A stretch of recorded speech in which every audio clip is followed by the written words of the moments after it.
Kekerasan dalam rumah tangga. Ya, hal ini banyak terjadi dalam rumah tangga di Indonesia. Dan yang sering merasakan kekerasan dalam rumah tangga adalah seorang istri. Namun, sayang, di Indonesia, kasus kekerasan dalam rumah tangga masih banyak dianggap sebagai urusan domestik keluarga. Sehingga, ketika perempuan mengalami kekerasan dari suami, banyak pihak yang terdiam. Itulah fenomena yang dilihat oleh Komnas Perempuan. Dan peristiwa yang viral di Sulawesi Utara pun kini menarik Komnas Perempuan, di mana seorang istri yang memergoki suaminya diduga berselingkuh dengan wanita lain hingga pada akhirnya sang suami menyeret sang istri meski tengah berada di atas kap mobil. Menurut Komnas Perempuan, patut diduga telah terjadi kekerasan dalam rumah tangga. Dan yang sangat disayangkan adalah pelakunya adalah pejabat publik yang seharusnya menjadi contoh dan panutan di tengah masyarakat. Lalu benarkah bahwa apa yang terjadi di Sulawesi Utara tersebut adalah kejahatan kemanusiaan? Selain itu, Komnas Perempuan pun mengapresiasi langkah dari Gerakan Perempuan Sulawesi Utara agar mengusut kejadian yang sangat tidak sesuai dengan norma-norma yang berlaku di masyarakat. Lalu seperti apa bentuk dukungan Komnas Perempuan terhadap Gerakan Perempuan Sulawesi Utara? Dan seperti apa juga pakar ekspresi dan psikolog menilai atas apa yang dirasakan oleh Mikaela Elsiana Paruntu pasca mengetahui sang suami telah melakukan dugaan pengkhianatan cinta dan perselingkuhan? Dan seperti apa saran pemuka agama agar terkhusus kepada suami tidak tergoda dengan bujuk rayu pelakor dan juga agar tetap setia kepada istri?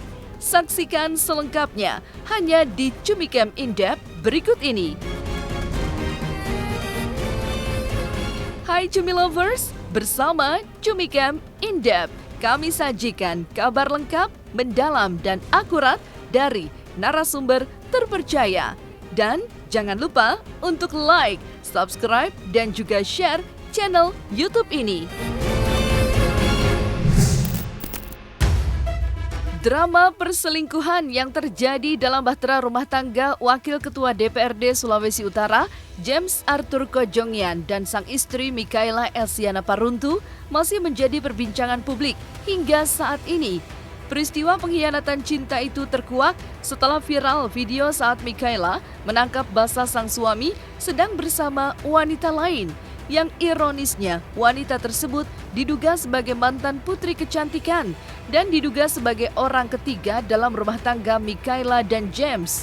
Drama pengkhianatan cinta itu pun kian gempar saat James melakukan tindakan tidak terpuji, yakni menyeret istrinya di atas kap mobil hingga terseret jauh usai melabrak suaminya bersama wanita lain. Sontak saja peristiwa tersebut memantik kemarahan netizen usai menyaksikan video aksi tersebut. Sikap tidak terpuji yang dilakukan salah satu pejabat publik, yakni James Arthur Kojongyan, viral begitu cepat hingga menggema sampai ke telinga Komnas Perempuan. Menurut Teresia Iswarini selaku perwakilan Komnas Perempuan, peristiwa mengerikan yang dialami Mikaela yang dilakukan suaminya adalah sebuah tindakan kekerasan terhadap perempuan. Bahkan tindakan kekerasan terhadap perempuan yang dilakukan seorang pejabat publik dianggap sebuah kejahatan.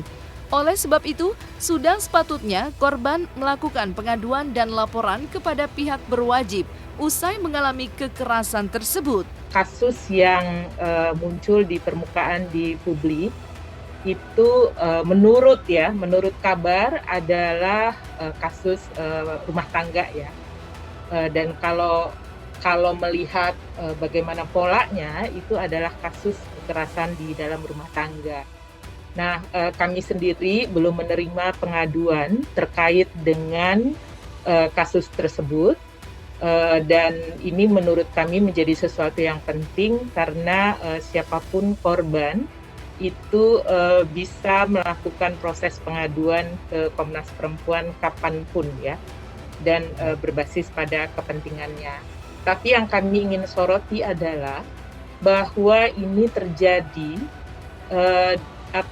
pada seorang pejabat publik gitu. Menurut kami ini sesuatu yang sangat penting untuk digarisbawahi karena kekerasan di dalam rumah tangga yang dilakukan oleh pejabat publik itu sebenarnya sudah memberikan citra buruk kepada DPRD setempat ya, dalam hal ini DPRD Sulut gitu.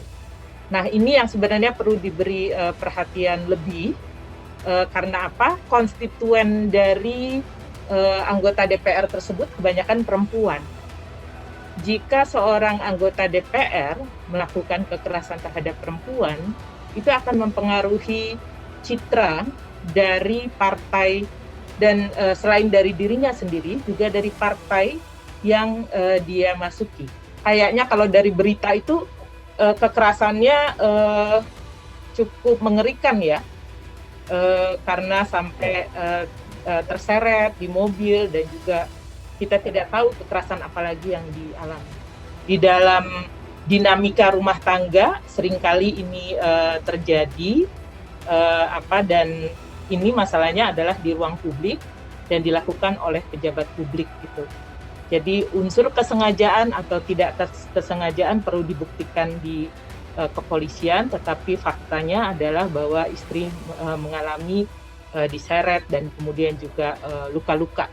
Sangat sah sekali karena diatur juga ya di dalam KUH pidana bahwa apabila seseorang mengalami sebuah kejadian di mana dia mengalami kerugian dan itu dianggap sebagai sebuah kejahatan, maka dia berhak untuk melaporkan apa yang dia alami.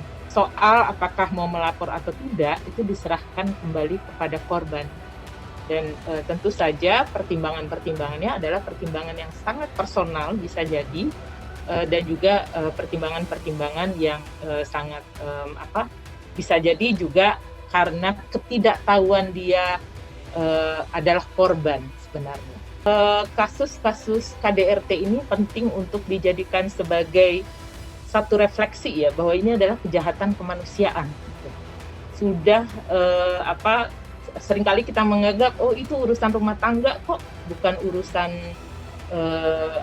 bukan urusan kita sebagai orang di luar rumah tangga.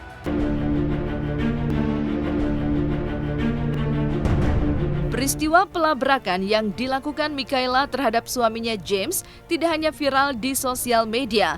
Lebih dari itu, peristiwa tersebut itu juga mendulang reaksi yang mengejutkan di masyarakat Sulawesi Utara.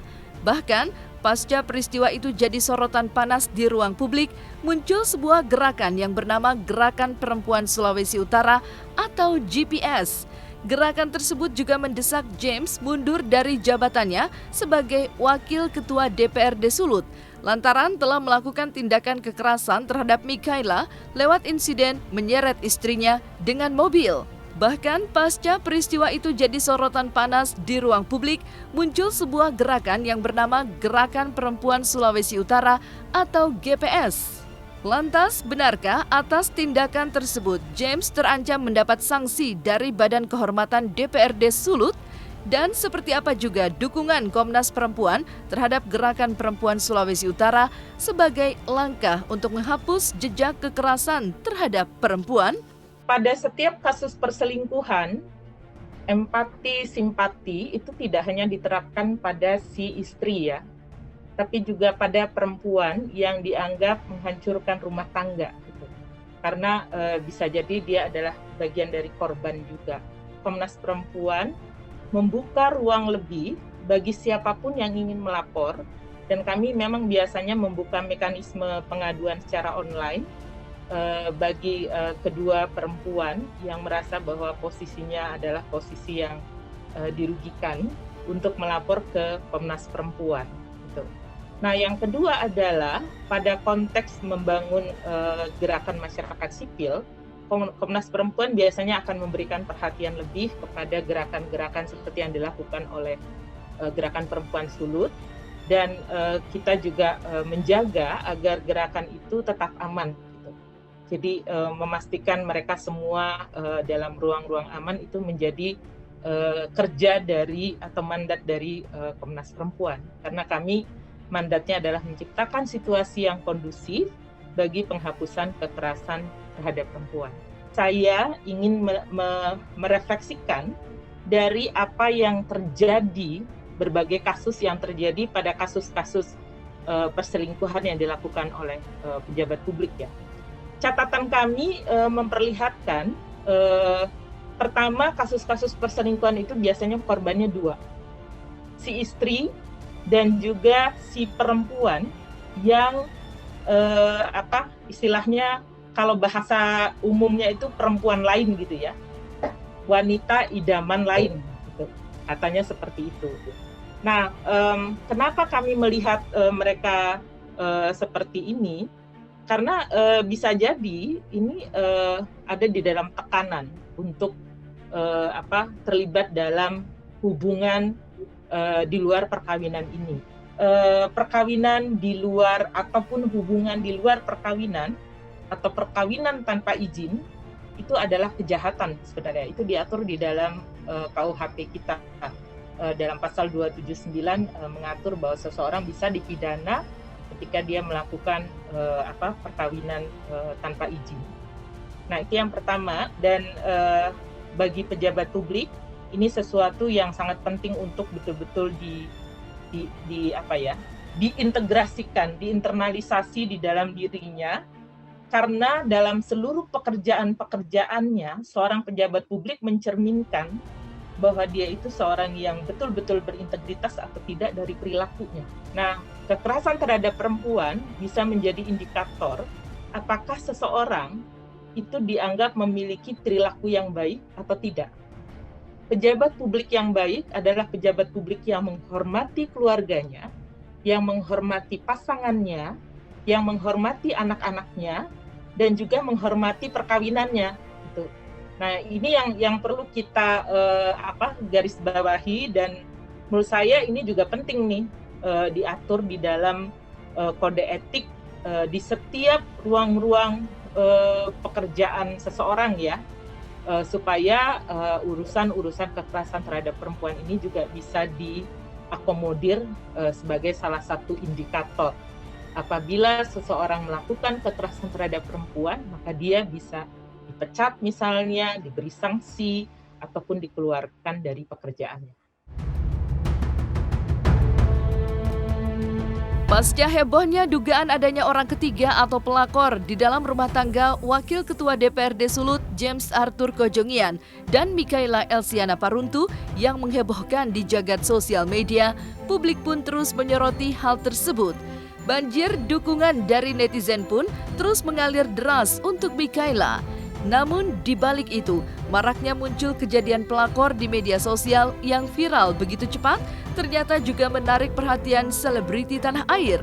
Lantas seperti apa tanggapan mereka terkait fenomena pelakor yang belakangan ini heboh dan meresahkan di ruang publik? Aku kalau ngomongin soal pelakor dan lain-lain, aduh, pada mana aja sih, pelakor itu kan udah dari zaman Iplik-Iplik. Apa sih dulu sebutannya istri simpanan, wanita idaman lain, cuma beda julukan doang, bener nggak? Ya kan, dulu Will, dulu istri simpanan, istri yang tidak dinikahi secara sah, kan dulu kan begitu. Sekarang sebutannya udah keren, pelakor, kan begitu. Tetapi hal itu tidak bisa kita jadikan patokan bahwa perempuan ini yang salah. Pasti ada sesuatu di balik itu semua. Kenapa? Suami merasa dia lebih nyaman dengan perempuan lain. Itu terjadi karena mungkin banyak sekali wanita yang sudah tidak punya empati, tidak punya perasaan, tidak punya harga diri, tidak punya kayak kepedulian sesama perempuan lain. Makanya saya kalau sekarang orang deketin saya tanyain, lu punya pacar apa enggak? Belajar untuk menanamkan empati itu dalam diri kalian. Belajar juga mempunyai iman bahwa bukan dengan cara itu kalian itu menghargai diri kalian. It's okay buat kerja yang biasa untuk mendapatkan penghasilan yang biasa. It's okay. Kalian nggak perlu menunjukkan diri kalian. Pasti aku mau yang terbaik buat kedua belah pihak karena memang kenal juga sama kedua beliau ya. Dan emang aku kan dari Manado.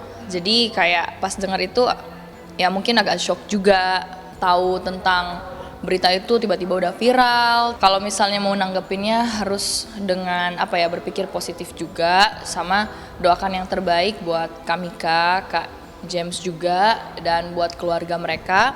Aku harapinnya yang terbaik sih pastinya, karena ini kan udah menyangkut keluarga ya, udah menyangkut hubungan, perasaan juga. Jadi mungkin dibicarakan secara baik-baik, terus segala kesalahpahaman ataupun segala hal yang menyakiti hati masing-masing pihak, aku doain yang terbaik lah buat keduanya. Bagi siapapun yang merasakan dan mengalami diselingkuhi, tentu saja akan meninggalkan luka dan bekas mendalam di hati. Tak mudah untuk melupakan perbuatan dari seseorang yang sangat dicintainya, namun tega melakukan pengkhianatan cinta. Lalu, seperti apa perasaan orang yang telah dikhianati? Akankah dirinya mampu begitu saja memaafkan dan melupakan perbuatan pasangan yang telah jelas-jelas mengkhianati cintanya? Ya, ini perselingkuhan itu selalu meninggalkan trauma yang mendalam. Selalu, tuh, ya. Jadi nggak akan pernah cepat selesai. Nah, bahkan walaupun mencoba untuk kembali normal, ya, sikap paranoid, curiga, was-was, itu kan masih muncul. Nah, ya kalau sudah bisa diajak bermediasi, namanya juga mediasi ya, itu berarti kan hati dan pikirannya udah lebih tenang ya kan, udah lebih dingin gitu loh, ya. Dan mediasi itu kan artinya tatap muka, ketemu, tatap mata, dan komunikasi, kan gitu ya, mediasi itu gitu ya. Nah, udah mau aja udah bagus itu gitu. Ya, terserah yang memfasilitasi siapa, tapi udah mau aja tuh udah bagus. Gini ya, oke, kalau Bunda lihat dari Bu Mika itu udah siap ya dengan apapun yang terjadi, seperti itu ya. Tapi yang nggak siap Bunda lihat itu justru dari Pak Jack-nya. Kita lihat ketika tadi kita berdoa, apapun yang terjadi, itu kan segini.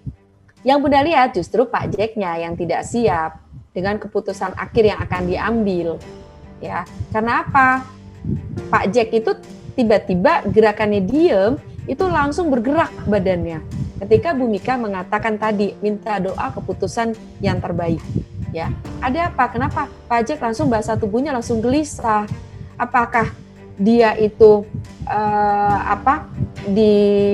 sebenarnya Pak Jack ingin mempertahankan Bu Mika, tapi ada pihak-pihak yang menghendaki udah pisah aja, bikin malu aja misalnya ya. Karena kan kita tahu kan banyak desakan kan berbagai pihak, Bu Mika yang demikian baik ya, kenapa harus mempertahankan hubungan dengan seseorang yang seperti itu, apalagi kalau benar perselingkuhan itu sudah terjadi bertahun-tahun gitu kan, kok mau aja sih, udahlah cari aja lah laki-laki yang lebih baik, yang lebih sesuai dengan Bu Mika misalnya, itu seperti itu. Ya, jadi Pak Jack-nya nggak tenang, kalau bunganya sih udah ya nanti pokoknya terserah apapun yang keputusannya, apapun itu saya sudah siap. Justru Bunda lihat Bu Mika itu yang minta, ayo sebagai suami kamu yang harus, mau kamu bagaimana, tegas dong, memperjuangkan dong maunya kamu seperti apa. Makanya bikin bahunya gini, ayo kamu maunya gimana, ngomong dong gitu. Ya mungkin di sini Bu Mika berharap suaminya kalau memang dia benar-benar serius memperjuangkan Bu Mika, ayo dong berjuang buat dia. Karena kan sebenarnya hati mereka juga masih saling menyayangin sebenarnya, kan gitu. Cuman itu tadi, kan masalahnya ternyata ketika ini sudah sampai ke publik, sampai ke urusan badan kehormatan, menyangkut nama baik keluarga besar, masalahnya kan sudah tidak bisa dipecahkan berdua lagi, tapi juga harus memikirkan banyak pertimbangan dari orang luar juga, kan gitu ya. Itu masalahnya. Ya itu kan caranya tadi, caranya Pak siapa? Caranya Pak Jack untuk mengkomunikasikan kepada publik bahwa antara saya dengan Mika sudah tidak ada apa-apa lagi, kami baik-baik aja kok, seperti itu. Itu bisa jadi kan di bawah sadarnya ada rasa bersalah, ada rasa perasaan tidak nyaman, membuat istrinya jadi terlibat, membuat akhirnya karirnya terancam, sehingga dia merasa terdorong untuk memberitahu kepada publik bahwa kami baik-baik saja. Tuh buktinya tuh, ini kan ada jam seperti itu. ya kan? Tapi kita tahu dari bahasa tubuh sebelumnya bahwa Pak Jack kan sebenarnya tidak nyaman, iya nggak? Bahkan ada kemarahan tadi yang terpendam dengan ekspresi tadi mata yang begini itu kan menunjukkan sebenarnya Pak Jack kan keberatan dengan apa yang terjadi selama ini, ya kan? Kan itu tadi mungkin beritanya terlalu dibesar-besarkan atau Pak Jack menganggap ini ada kaitan dengan persaingan politik untuk menjatuhkan nama baik dia atau bagaimana, gitu kan? Kita tahu sebenarnya kan dia tidak terima sebenarnya dengan kondisi yang dia alami ini. Kayaknya menurut aku masalah pelakor kayak dari dulu zaman emak bapak gua atau dulu kayaknya udah ada terus. Gak perlu kita mengkhawatirkan, kalau sebagai perempuan tidak perlu kita mengkhawatirkan perempuan lain karena mau diganggu kayak apa kalau memang suaminya tidak mau nggak akan terjadi apa-apa. Setuju. Misalkan dua mau cari yang kayak gimana sih? Tahu sih. Yang penting kita menjadi perempuan percaya diri aja gitu. Kalau menurut aku soalnya kalau misalkan jadi seorang istri kayaknya ya udah percaya diri aja, nggak usah pikirin mau seorang perempuan lain. Karena kalau suaminya nggak mau, it takes two to tango. Saat perempuan itu gangguin, kalau lakinya nggak mau nggak bakal terjadi apa-apa kok. Jadi nggak usah repot mikirin orang-orang lain yang kayak genit nggak perlu. Karena kan saat terjadi ya artinya suami lo mau gitu. Ngapain kita berandai-andai sama sesuatu yang belum tentu terjadi gitu. Ya nanti kalau misalkan terjadi ntar kayak jangan usah diandai-andai karena kadang-kadang itu kan juga menjadi doa ya. Jangan kamu berpikir-pikir sesuatu yang negatif akan membawa kamu ke arah situ menurut aku. Jadi kita penuhin pikiran dengan sesuatu yang positif aja gitu. Maka jika kini semakin maraknya drama pelakor dan pengkhianatan cinta, lalu seperti apa bagi pasangan yang telah berjanji setia sehidup semati di hadapan Tuhan?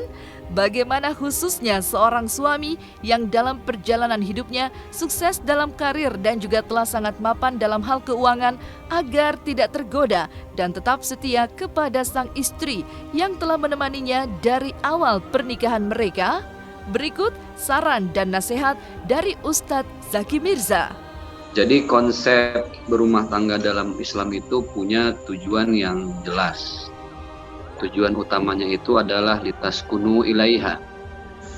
Taskunu itu artinya damai, tentram, nyaman. Kalimat litaskunu juga diambil dari kalimat dasar dalam bahasa Arab, dalam kalimat as-sakan atau al-maskan yang artinya tempat tinggal.